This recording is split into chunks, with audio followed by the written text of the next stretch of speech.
गुन्हेगारी जगताचा जो घेतो वेध तोच खरा गुन्हे शोध.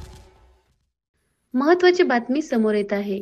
साल्हेर किल्ल्याच्या पठारावर जमिनीच्या वादातून दुहेरी खुनाचा उलगडा. नमस्कार, गुन्हे शोध न्यूज नेटवर्क या आपल्या आवडत्या युट्यूब चॅनलवर हार्दिक स्वागत. नाशिक जिल्ह्यातील जायखेडा येथील साल्हेर किल्ल्याच्या पठारावर शुक्रवारी 2 पुरुषांचे कुजलेले मृतदेह आढळून आले होते. दोघांच्या डोक्यावर, चेहऱ्यावर, मानेवर शस्त्रांचे वार केल्याचे आढळून आले.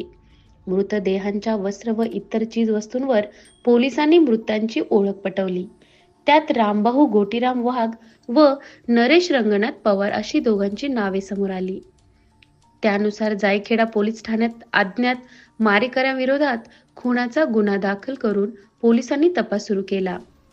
या प्रकरणी पोलिसांनी विश्वास दामू देशमुख, तानाजी आनंदा पवार, शरद उर्फ बारकू दुगाजी गांगुर्डे, सोमनाथ मोतीराम वाघ, गोपीनाथ सोमनाथ वाघ व अशोक मयादू भोवे या 6 जणांना अटक केली आहे. संशयित सोमनाथ मोतीराम वाघ व मयत रामभाऊ गोटीराम वाघ यांच्यात जमिनीच्या मालकी हक्कावरून वाद होता. मयत रामभाऊ यास त्याचा मित्र नरेश पवार हा सदर वादात कळवण कोर्टात मदत करीत होता. या रागातून सोमनाथने संशयितांची जमवाजमव करून दोघा मैतांना धनाचा साठा आहे असे सांगून साल्हेर किल्ल्यावर बोलावले. दोघांना काठी, कुऱ्हाड व दगडाने डोक्यावर, मानेवर व अंगावर मारून त्यांची निगृह्ण हत्या केली.